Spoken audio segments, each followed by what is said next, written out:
Assalamualaikum warahmatullahi wabarakatuh. Oke, kita lanjutkan materi selanjutnya. Kalau minggu kemarin kita sudah membahas tentang karakteristik makanan internasional, khususnya makanan kontinental, hari ini kita lanjutkan ke makanan oriental. Sebelumnya saya ingatkan kembali tentang karakteristik makanan oriental secara umum. Yang pertama yaitu tidak memiliki menu. Kemudian susunan makanan utamanya, penghidangannya berdiri sendiri. Kemudian dari tata cara penyajiannya dihidangkan bersamaan dengan alat makan yang sama. Teknik pengolahannya kompleks dan lama. Kemudian dari segi bumbu segar dan langsung diracik. Nah, dari makanan pokok dan lauk pauknya, perbandingannya adalah karbohidratnya lebih banyak dibandingkan dengan protein.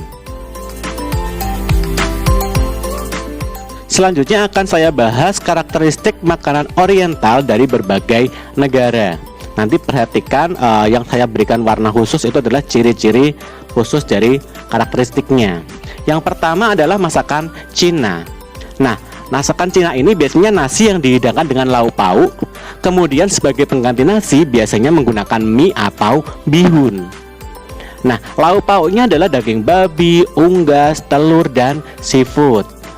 Kemudian sayurannya ada rebung, sawi, kol, kembang kol, wortel, kapri, tahu, dan jamur. Bumbu penyedap utamanya ada macam-macam kecap, macam-macam saus, ada saus tiram, kemudian vesin, bawang putih, minyak babi, minyak wijen, minyak kacang, dan minyak ayam. Kemudian untuk makanan yang berkuah biasanya dihidangkan dalam mangkuk. Nah, kemudian alat makannya menggunakan sumpit. Jadi banyak potongan bahan makanan yang dibuat besar agar mudah untuk mengambilnya. Nah, berikut adalah contoh-contoh makanannya, ada kue tiao, jiaozi, dan bakpao.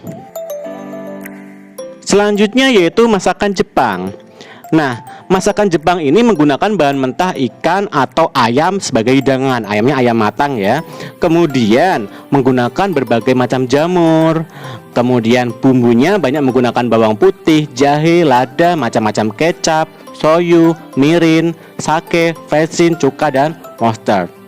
Nah, ini adalah contoh gambar-gambarnya. Ada produknya, ada soyu, mustard, sama mirin. Karakteristik lainnya apa? Yaitu mereka menggunakan meja dengan kaki yang pendek. Kemudian orang yang makan duduk bersila di sekeliling meja tersebut. Kemudian di atas bantal duduknya. Kemudian alat-alat untuk menghidangkan makanan Jepang memiliki bentuk dan warna yang menarik dengan bahan lak atau porselen. Nah, berikut adalah contoh-contoh makanannya. Ada sukiyaki, ada tempura, ada yakitori. Kemudian masakan India, Arab, dan Pakistan. Nah, nasi dan macam-macam roti yang dimakan dengan lauk pauk seperti gulai dan kari. Kemudian di India bagian utara dan Pakistan, makanan pokoknya adalah sebangsa roti yang dibuat dari tepung gandum dan air tanpa ragi. Di India bagian selatan, makanan pokoknya adalah nasi yang dimakan dengan lauk pauk daging babi, ayam, telur, dan hasil laut. Ini adalah contoh dari roti tadi yang terbuat dari tepung gandum dan air tanpa ragi. Ada chapati, naan, paratha, dan batura.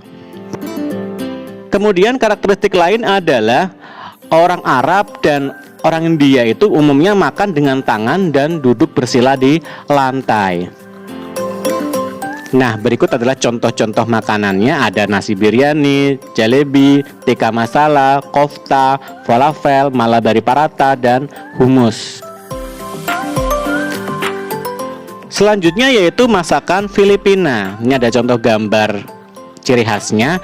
Terdiri dari nasi yang dimakan dengan lauk pauk, terutama ikan, dan merupakan perpaduan masakan timur dan barat. Kemudian masakannya banyak mempergunakan santan dan kelapa karena merupakan negara penghasil kelapa. Kemudian hiasan mejanya sering dibuat dari bambu atau table mat dari lidi atau serat nanas. Tempat buahnya pun terbuat dari bahan kayu yang diukir.